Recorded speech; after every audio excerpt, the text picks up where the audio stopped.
ఒక పావు కేజీ బజ్జి మిర్చి తీసుకొని ఇలా మధ్యలో కట్ చేసుకోవాలి. కట్ చేసుకొని ఇందులో ఉన్న గింజలని తీసేసుకోవాలి. మనం స్పైసీగా కావాలనుకుంటే ఈ గింజలను అలానే ఉంచవచ్చు.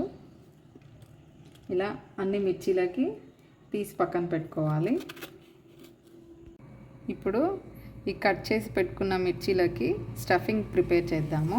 మనం 1 టేబుల్ స్పూన్ వాము వేయాలి. దాని తర్వాత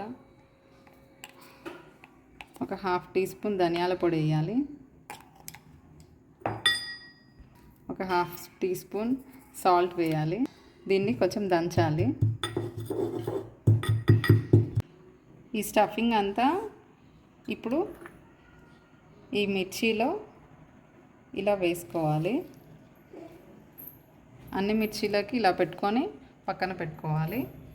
మిర్చీలను మనం వేడివేడిగా తింటే చాలా బాగుంటుంది. ఇలా పిండిని ఉండలు లేకుండా కలుపుకోవాలి. ఇప్పుడు ఆయిల్ వేడైంది. ఇందులో పిండిలో మనం ఈ శనగపిండిలో మిర్చిని ఇలా డిప్ చేసుకోవాలి. బాగా మునిగేంత వరకు ఇలా డిప్ చేసుకొని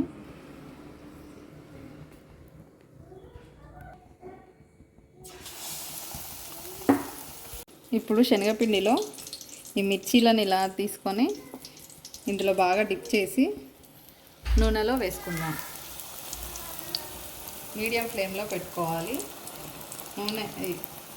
మిర్చీలు ఒకవైపు గోల్డెన్ బ్రౌన్ వచ్చాక ఇలా వీటిని మళ్ళీ ఇంకో వైపుకి తిప్పుకొని ఫ్రై చేసుకోవాలి. గోల్డెన్ బ్రౌన్ కలర్ వచ్చాక ఇవన్నీ తీసి పక్కన పెట్టుకోవాలి. ఇలానే అన్ని మిర్చీలను వేసుకోవాలి. అంతే అండి, మిర్చీలన్నీ రెడీ అయిపోయాయి. ఇప్పుడు వీటిని ఇలా ఆనియన్స్ చాప్ చేసుకొని గార్నిష్ చేసుకొని తినేసేయడమే. ఎంతో టేస్టీ మిర్చి బజ్జీ రెడీ అయిపోయింది.